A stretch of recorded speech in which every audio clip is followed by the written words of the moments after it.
It's day 10 of the World of Wool Advent calendars, and today we're looking at Little Prune Man, which is a blend based on little prune men that are made in Germany and in some parts of Europe. Now, I think this is really sweet. So these are these little prune figures made out of prunes or other bits of dried fruit with little faces on them, and they're gifted around. And we had a talk about this in the office, and some people thought they were a bit creepy, but actually I think they're really sweet.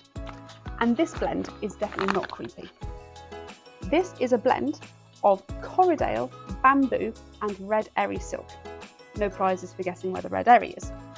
So looking at this, you can see compared to quite a few blends with Corriedale in, it's kind of blank. That's because Corriedale only makes up 50% of this blend. The bamboo and the red eri make up the other 50%. This means this isn't necessarily going to be an easy spin. It's not going to glide like Corriedale normally does, because the bamboo is going to stick it together a bit. And also you've got a lovely stripe of the eri.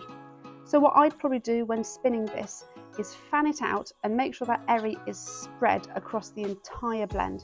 Otherwise you might find that you get a bulky bit of silk, which if you don't spin with the right twist, you might find will pull away more, and then other solid bits of black, which may not work for your project.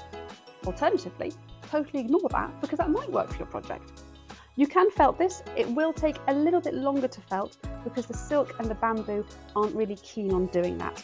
The Corriedale will hold it together, but you might find it lacks a little bit of structural integrity, so you might want to put a bit more wool with it if you're going to do anything felty. So, popping down our little Prune Man blend, let's have a look at the yarn. This is 100% Blueface Leicester, and we've got the dark colours in, like you have the prunes, but also we've got a nice ruby red shade running through it, because dried fruit doesn't always go brown. Look at cherries, for example. This is soft and squishy.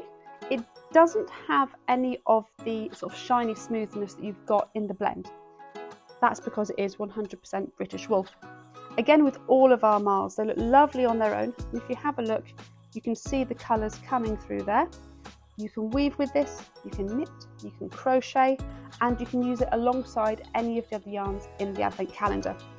I'd probably be inclined to use it alongside either a solid red or a solid black yarn, because if you're doing a striping effect, or even just doing it on the cuffs and collars of an item, you'll find that it brings a little bit of pop and lifts the item in general. So, it's day 10, and for now, we'll say goodbye to our little Prune Man blends.